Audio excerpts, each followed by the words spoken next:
Welcome to episode 1 of Significantly Insignificant History with Bob and Ben. So today we're talking about the children's game Red Rover.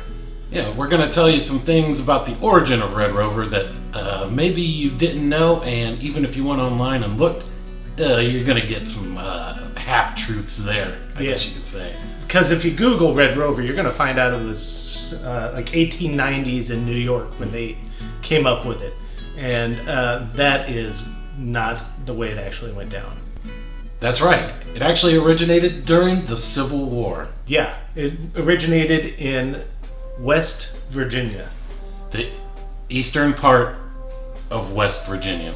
But not West Virginia. Right. The West East Virginia. Right, the other side. Get a map out. We're not going to waste time doing this part. So it was the Civil War, and Western East Virginia couldn't decide where they stood. So they were basically taking sides. They were picking sides. So it all starts one morning out on a battlefield. Union, Confederacy, face to face. Yep, you got General Beauregard for the South, and of course General Hampton Man for the North. Hampton Manshire. And General Beauregard's like, now we're going to pick these Eastern East Virginians.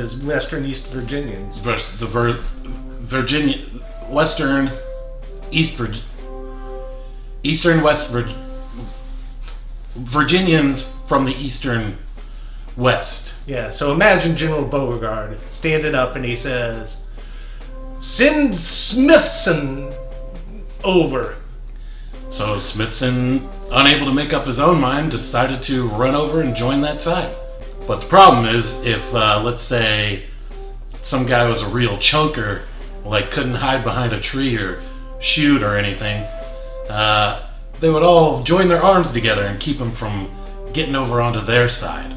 So let's say General Hampton Manshire decided that he wanted Smith done. He would say, "Hey, why don't you send Smith Dunn over?" And he'd run over. But Major Jonesman, he didn't like this guy. No.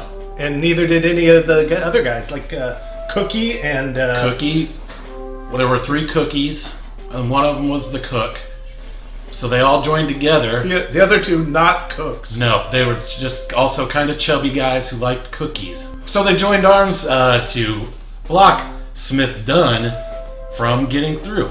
Right, and when he couldn't make it over, General Hampton Manshire was like, "Ugh, this guy is weak." Yeah, and it's the Civil War, so it's survival of the fittest, and you can't tolerate that. So they executed Smith Dunn immediately. But not until they first put him into like a sweet sleeper hold. Yeah. Because they didn't want him to see what was coming. And then popped him in the head.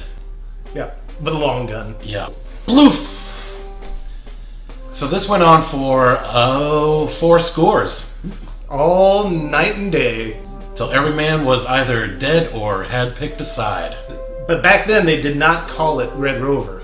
Oh, yeah, that's true. There was a battlefield dog named Rover, who was, of course, very hungry. By the time he was done, he was pretty much so red. Yeah, from eating the dead people. Not the people from the actual battle. No. This was the people from the picking of the battle. Yeah. But when they saw Rover, they were like, "Oh, we need to start calling this Red Rover." Red Rover.